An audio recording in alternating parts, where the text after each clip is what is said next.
क्या है आध्यात्म? दर्शन, चिंतन धारा, विद्या या संस्कृति की परंपरागत विरासत। आध्यात्म दर्शन यानी जीवन का शाश्वत सत्य। मानव जीवन से जुड़े शाश्वत सत्यों को जानिए और समझिए उपासक डॉक्टर सोहन राज तातेड़ से हमारे खास कार्यक्रम आत्मविज्ञान में। आत्मविज्ञान यानी सही दृष्टि, सही सोच। भाई और बहनों, मातृशक्ति को नमन। स्टूडियो में आपका हार्दिक स्वागत है, अभिनंदन है, सत्कार है। आत्मविज्ञान साइंस ऑफ द सोल कार्यक्रम के अंतर्गत हम आपको सही दृष्टि, सही सोच, आपको राइट विजन, राइट थिंकिंग के तहत आपकी जो नकारात्मक सोच है, आपका जो गलत नजरिया है, आपका जो दृष्टिकोण गलत है, उसमें हम करेक्शन देते हैं, उसको हम ठीक करते हैं ताकि कि आपको एक राजपथ मिल जावे, आपको सम्यक दर्शन मिल जावे, आपको जो है राइट विजन मिल जावे और उसको आप जीवन के अंदर अपना आधार बना करके अपने जीवन को अच्छा बना सकते हैं, अपने जीवन को पवित्र बना सकते हैं। तो इसी क्रम के अंदर आज का हमारा बहुत ही सुंदर एपिसोड लेकर के हम आपके सामने हाजिर हो रहे हैं। तो आज का हमारा विषय है स्वतंत्रता और प्रतंत्रता। भाई और बहनों, बहुत ही सुंदर विषय है कि आदमी स्वतंत्र कैसे है और प्रतंत्र कैसे है। स्वतंत्र का अर्थ होता है व्यक्ति अपने हिसाब से सोच सकता है, बैठ सकता है, उठ सकता है, खा सकता है, पी सकता है, वो अपने विल के अकॉर्डिंग ही फ्रीली वो मूवमेंट करता है, फ्रीली सोच सकता है, उसको फ्रीडम है। और प्रतंत्रता क्या होती है? प्रतंत्रता में बाध्यता होती है। जैसे कैदी है, वो कैद के अंदर जो है बंद है, वो परतंत्र है। और एक व्यक्ति जो है रोड के ऊपर आराम से चल रहा है, घूम रहा है, जो है अपना कार्यकलाप कर रहा है, वो स्वतंत्र है। और कैदी है, वो प्रतंत्र है। प्रतंत्र मतलब बंधा हुआ, बॉन्डेड, दूसरे के जो है वो प्रभाव के अंदर रहना, दूसरे के चलाए चलना। और स्वतंत्रता का मतलब होता है अपने आप जो है चलाए चलना। तो ये दो चीजें हो गई और दोनों चीजें एक दूसरे से पूरक है, एक दूसरे से जुड़ी हुई है। स्वतंत्रता कभी आगे जाके प्रतंत्रता बनती है और प्रतंत्रता आगे जाकर के स्वतंत्रता बनती है। और दोनों एक दूसरे के कॉम्प्लीमेंट्री है, एक दूसरे से पूरक है और दोनों का एक दूसरे से गहरा संपर्क है। तो अब हम एक एक को लेते हैं कि किस तरीके से हम स्वतंत्र है और किस तरीके से हम प्रतंत्र है। हम अगर डेमोक्रेटिक कंट्री इंडिया को देखें तो इंडिया में हमारे डेमोक्रेसी है। तो डेमोक्रेसी के अंदर ये जो सरकार है वो हमारे द्वारा, हमारे लिए और हमारे से बनती है। तो इसका मतलब मुख्य जो है भागीदार हम हैं। इस सरकार को, इस देश को चलाने वाले मुख्य घटक है, इसका हर नागरिक है। और देश की जो संपत्ति है, हर देश का हर नागरिक उसकी संपत्ति का मालिक है, जो इस देश के अंदर जन्म लेता है, जो भारतीय है। और वो भारतीय ही जो है वो पदाधिकारी बनता है। भारतीय को चुन करके जो लोग अपनी जनता आगे भेजते हैं, उसके गुणों के कारण, उसके अच्छे कार्यकलाप के कारण, तो वही जो है वह आगे जाकर के वो इस देश का प्रतिनिधित्व करता है। वो संसद में जाता है, एमएलए बनता है, सरपंच बनता है, तो वो सब लोगों का प्रतिनिधित्व करता है। तो भाई और बहनों, स्वतंत्रता की हम बात करें तो देखिए, जब तक कि हम कोई भी कार्य से कमिटेड नहीं हो जाते हैं, कोई भी कार्य को एंजेंडर्ड नहीं कर देते हैं, कोई कार्य को क्रियान्वित नहीं कर देते हैं, तब तक हम स्वतंत्र है। हमारी भारतीय संस्कृति में 3 शब्द आते हैं, चिंतन, मनन और निध्यासन।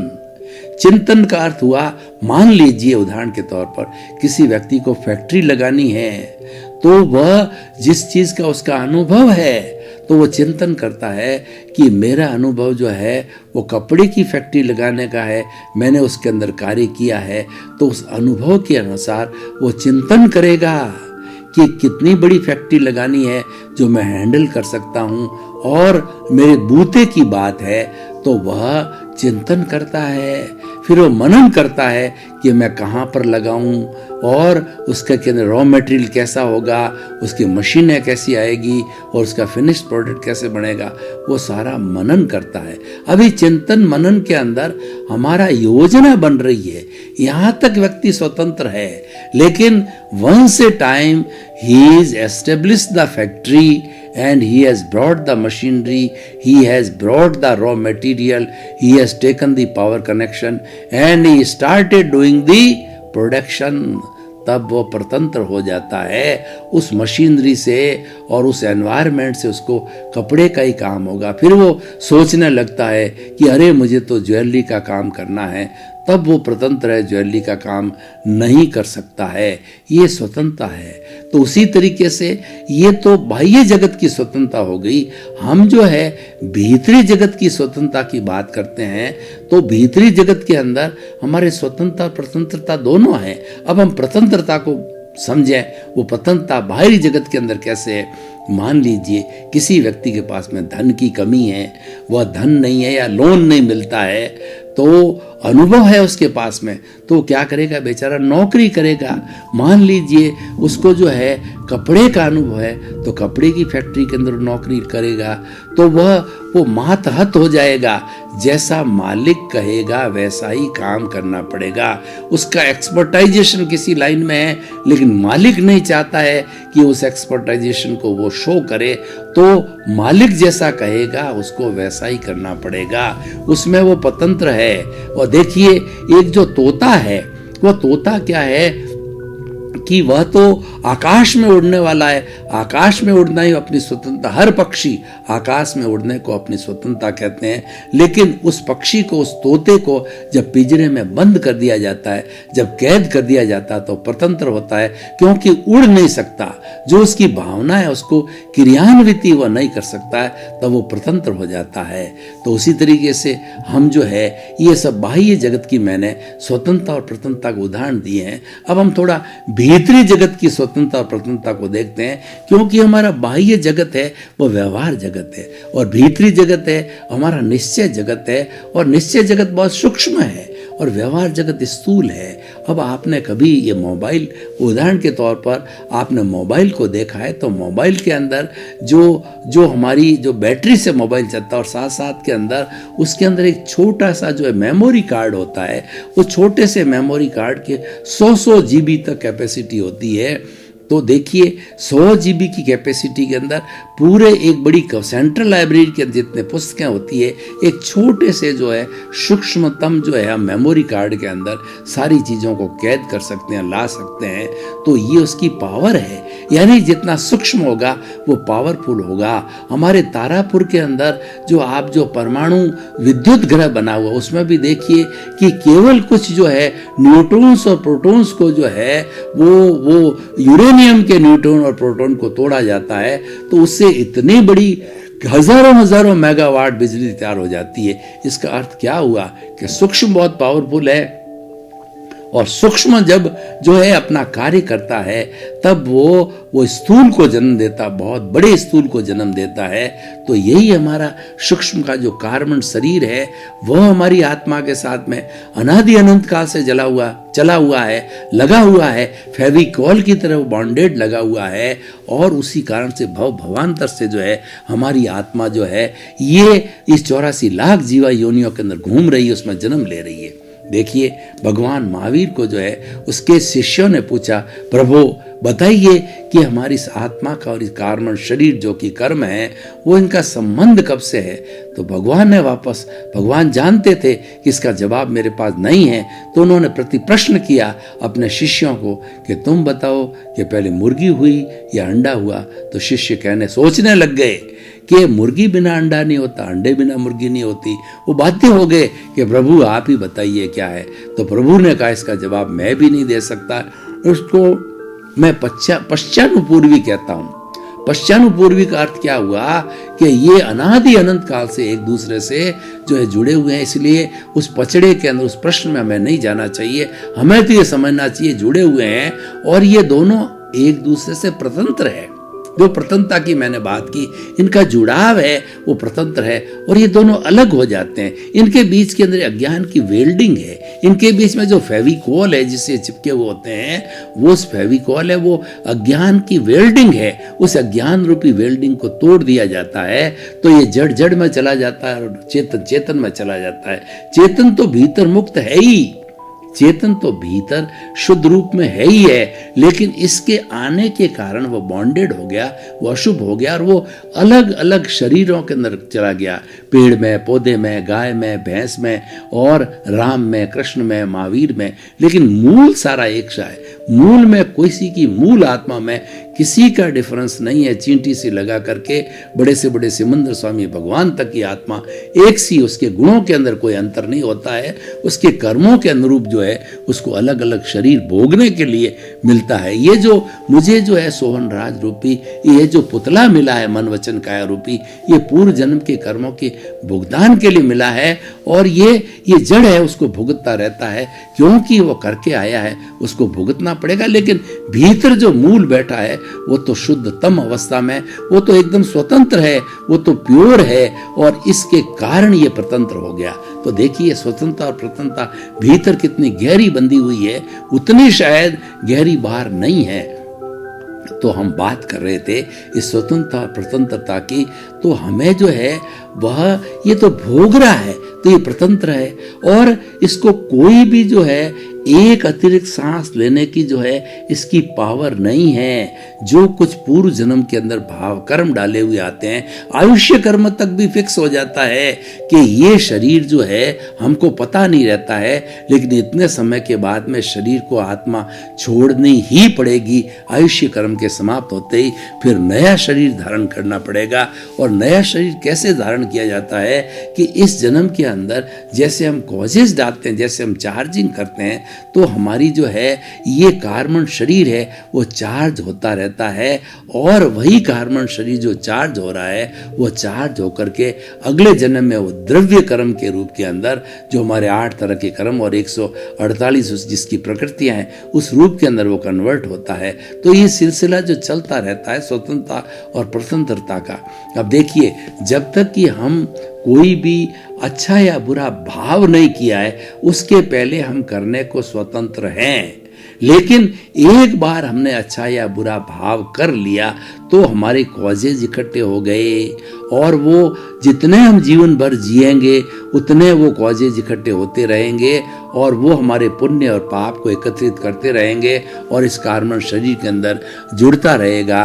और उसके अंदर जो है और करने के पहले वो स्वतंत्र है व्यक्ति, लेकिन करते ही वो प्रतंत्र हो जाता है।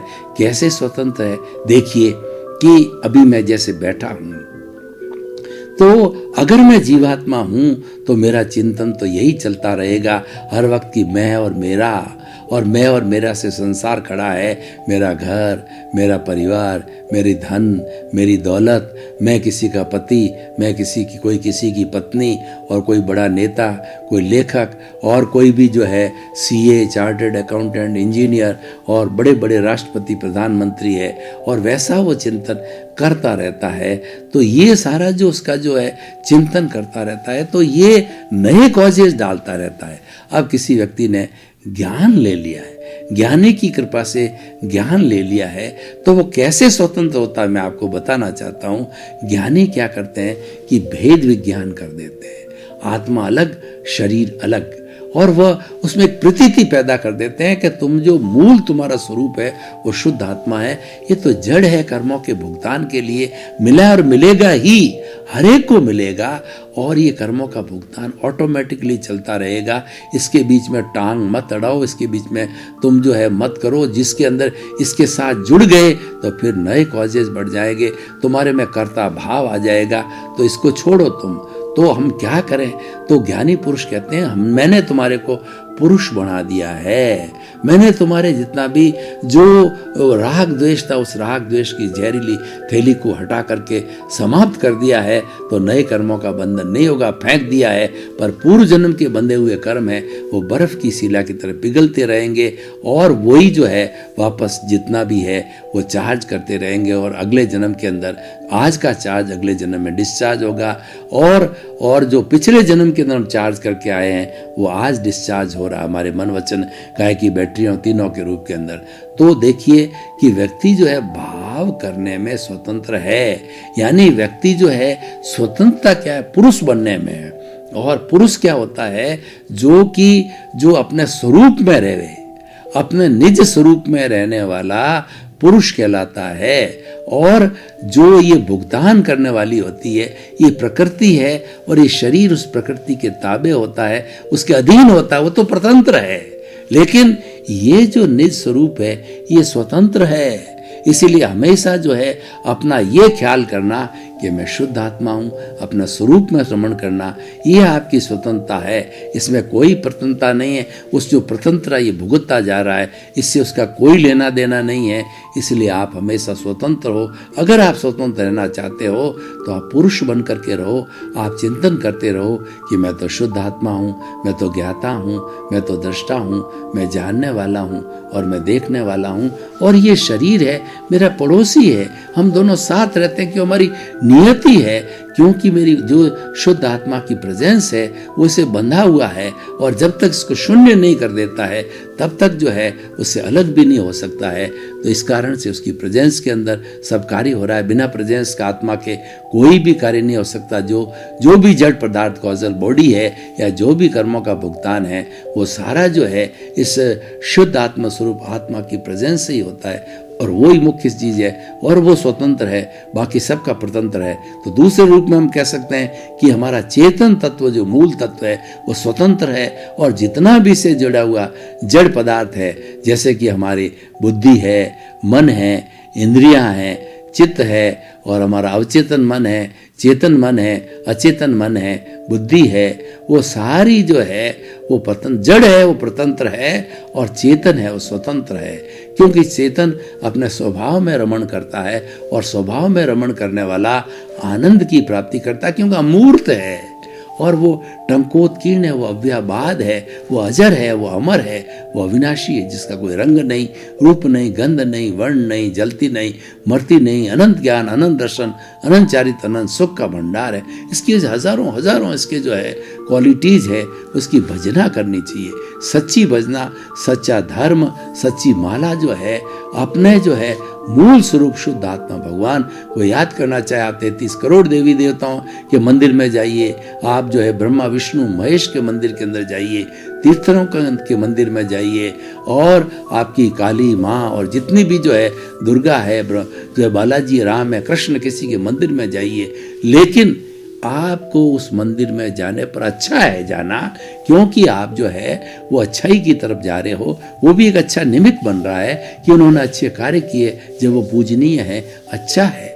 लेकिन आपको जो कुछ भी वहां जाकर के बातचीत करनी होगी या सोचना होगा, इसकी साक्षी से सोचा जाएगा। यानी मूल ये है तो वहां जाना सार्थक है, और ये है नहीं तो वहां जा भी नहीं सकते। तो कहने का अर्थ ये है कि हमारी जो स्वतंत्रता इसमें है कि हम स्वभाव में रमण करें, हम हर क्षण स्वभाव में रहें, और ये जो विभाव है, शरीर है, पर है, जो है स्व और पर। स्व हमारी आत्मा है, वह स्व पर प्रकाशक है, स्वयं प्रकाशित है, दूसरों को प्रकाशित करती है, और ये जितना भी जड़ है वो पर पदार्थ है। आत्मा है वो स्व पदार्थ है। आत्मा स्वतंत्र है और जड़ है वो प्रतंत्र है। वो तो जैसा जैसा पूर्व जन्म के अंदर भाव कर्म करके आया है, और आज वो जिसके द्रव्य कर्म बन गए उसके अनुरूप ही वो भुगतान करता रहेगा। कोई भी उसमें फेर फर्क नहीं हो सकता। एक सांस भी लेने की उसकी स्वतंत्रता समाप्त हो जाती है तो बिल्कुल प्रतंत्र है, और हमारा जो शुद्ध आत्मा भगवान है बिल्कुल स्वतंत्र है। तो भाई और बहनों, स्वतंत्रता और प्रपन्नता को कितने सुंदर ढंग से हमने परिभाषित किया है। अगर हम निष्कर्ष की भाषा में बात करें, इस एपिसोड को हमारी जनता के सामने, हमारी श्रोताओं के सामने कसौटी पर कसें, और ये जानना चाहें कि ये एपिसोड व्यक्ति के लिए क्या लाभदायक है, समाज के लिए क्या लाभदायक है, देश के लिए क्या लाभदायक है, और विश्व से इसको क्या प्रेरणा मिलेगी, तो हम कहना चाहते हैं कि एक ऐसा सुंदर टॉपिक है कि हम स्वतंत्रता और प्रतंत्रता को समझ लें तो बिल्कुल हमारा भेद विज्ञान हो जाएगा। और जब भेद विज्ञान हो जाएगा कि जड़ अलग है, चेतन अलग है, और ये सारा संसार जड़ और चेतन से मिला हुआ है। चेतन तत्व गलन मिलन धर्मा है, जिसमें वर्ण है, गंध है, रस और स्पर्श है। ये गलता है, मिलता है। आज सोना है, कल चांदी बनेगा, फिर मिट्टी बनेगा, फिर अभ्रक बनेगा, भोडल बनेगा। हर क्षण हर वस्तु बदलती रहती। लेकिन जो हमारा चेतन तत्व है वो फीलिंग करता है, सुख दुख की अनुभूति करता है, और वह शाश्वत है।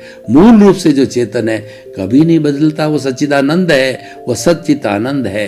इसका मतलब ये है कि वह सत का मतलब जो है वो शाश्वत है, वह जो है अजर है, अमर है, अविनाशी है, वह कभी भी मरता नहीं है। और जो है चित्त का अर्थ होता है वो ज्ञान दर्शन वाला है। हमारी आत्मा ज्ञान युक्त है, ज्ञान ही आत्मा है, आत्मा ही ज्ञान है। और तीसरा होता है आनंद, उसकी अनुभूति है। तो आनंद जो है ये स्वतंत्रता में ही है। जितने जितने स्वतंत्र होगे, जितने स्वरूप के अंदर जाओगे, वह आनंद है। और प्रतंत्रता के अंदर दुख की अनुभूति, अगर आनंद भी होता है तो बहुत ही क्षणिक है। जैसे आपने अच्छा भोजन किया, आपको आनंद मिला, आपने धन कमाया लेकिन आनंद मिला। अब योग के साथ देखिए कि वो भोजन हर समय में भीतर जाने के बाद स्वादिष्ट नहीं होता है, जीभ तक ही स्वादिष्ट होता है, आखिर में तो जो है उसका जो है मल बन जाता है। तो इस तरीके से वो टेम्परेरी फेज है। तो टेम्परेरी फेज जितना भी है वो जड़ का टेम्परेरी फेज है, वह जो सारा जो है परतंत्र है। और जो चेतन तत्व है जो कि अजर अमर है, वो शाश्वत है और वह स्वतंत्र है। हर समय के अंदर स्वतंत्र था, आज भी स्वतंत्र है और आगे भी स्वतंत्र रहेगा। स्वतंत्रता हमारे अक्षय सुख के अंदर है और अक्षय सुख का ये धाम है। और ये हमारा जड़ के साथ मिलने से जो है ये टेम्परेरी जो खाते के अंदर चला गया, कभी इसको सुख की, शरीर को सुख और दुख की अनुभूति होती है, वो आत्मा को सुख की और दुख की अनुभूति मान लिया जाता है, जबकि वास्तव में जो मूल स्वरूप वाला आत्मा है वो ये है नहीं। ये तो सुख दुख की अनुभूति प्रतिष्ठित आत्मा को होती है, वो जैसी प्रतिष्ठित करती है, अहंकार को होती है। अहंकार और प्रतिष्ठित आत्मा एक ही है तो होती है, लेकिन चेतन तत्व को जो है वो किसी तरह की जो है वो अनुभूति सुख और दुख की नहीं, तो शाश्वत सुख की अनुभूति होती है उसको। कभी भी टेम्परेरी और शाश्वत सुख की अनुभूति होती नहीं है। तो भाई और बहनों, बहुत ही सुंदर विषय है और इस सुंदर विषय को हम इस तरीके से प्रतिपादित कर रहे हैं कि स्वतंत्रता और प्रतंत्रता को समझ करके आप हमेशा स्वतंत्र बने रहें, जीवन भर स्वतंत्र बने रहें। और जब तक आप जो है इस जो है वो चेतन तत्व में तब तक स्वतंत्र बने रहें, तो आप हमेशा जो है ये चिंतन करिए कि अपने स्वरूप के अंदर रमण करिए। निस्वरूप में रमण करना, निस्वरूप की प्रतीति करना और निस्वरूप का जो है वो जागृति में रहना, वही हमारी सच्ची स्वतंत्रता है। और उसके साथ साथ में ये जितना भी जड़ पदार्थ है वह इसकी प्रतंत्रता है और प्रतंत्रता के अनुरूप वो भुगतता जाएगा। जैसा जैसा नियति है, जैसा जैसा उदय है, जैसा जैसा प्रारब्ध है, वैसी वैसी स्थितियाँ ऑटोमेटिकली खड़ी हो जाएगी, क्योंकि ये सारा कार्य जो है वह ये कुदरत के ताबे आता है, वो कुदरत के अधीन हो जाता है। और कुदरत तो कहती है कि मुझे जैसा उपादान इसका जीव का है उसके अनुरूप जो है मेरी ड्यूटी है, मेरा दायित्व है कि उसके अनुरूप जो है मैं निमित्त ला करके खड़ा करूं और मैं संजोग ला करके खड़ा करूं। और वास्तव में वो संजोग वैसे होते रहते हैं, चलते रहते हैं। और हम देखते हैं कि कई बार ऐसा होता है कि हम नए व्यक्ति से अचानक मिल जाते हैं, जबकि हमने उस व्यक्ति को कभी देखा ही नहीं है और वो व्यक्ति जो है हमारे साथ बुरा कर देता है या अच्छा कर देता है, क्योंकि पूर्व जन्म का हमारा हिसाब उदय में आया है। और हिसाब में उदय में आने के कारण जो कुदरत ने जो है उस व्यक्ति, अनजान व्यक्ति को निमित्त में रूप में ला करके जिसके साथ है उसको लाकर खड़ा कर दिया। तो भाई और बहनों, ये पूरा दृष्टि विज्ञान है। तो हमारी दृष्टि में रहना स्वतंत्रता है और दृष्टि से होकर के जड़ में रहना, जो दृष्टि स्वतंत्रता में रहने, जिस दृष्टि है वो चेतन में रहने के लिए कहती है, वही स्वतंत्रता है। और जब हम उस दृष्टि को उलट देते हैं और हम स्वतंत्र हो जाते हैं और जड़ पदार्थ के साथ जुड़ जाते हैं, जड़ में ही सुख मानते हैं, मैं और मेरा में सुख मानते हैं, अपने आप को कर्ता मानते हैं, अन्य लोगों को भी कर्ता मान लेते हैं। भाई और बहनों, आपका बहुत बहुत धन्यवाद। आप हमारा आत्मविज्ञान कार्यक्रम देख रहे हो और देखते रहिए। हमें फीडबैक मिल रहा है कि आपको इसमें आनंद आ रहा है, और आनंद क्यों ना आए। ये एक अच्छी सत्संग है और ये प्योरली अपने आत्मा की सत्संग है। आत्मा हर जीवित प्राणी के भीतर विराजमान है और प्रभु सबका एक सा ही है। जो फर्क दिखाई देता है वो अपने अपने द्रव्य कर्मों के कारण फर्क दिखाई देता है, आयुष्य के कारण फर्क दिखाई देता है। तो भाई और बहनों, हमारा उद्देश्य है कि सुधरे व्यक्ति समाज व्यक्ति से राष्ट्र स्वयं सुधरेगा। हम जो है विश्व को सुधारना चाहते हैं, इसीलिए कार्यक्रम जो हमने एकत्रित किया जो है सर्वे भवन्तु सुखिनः सर्वे भवन्तु निरामया। इसी क्रम में आपका जीवन आनंदमय हो, मंगलमय हो। आत्मविज्ञान में आत्मविज्ञान यानी सही दृष्टि, सही सोच।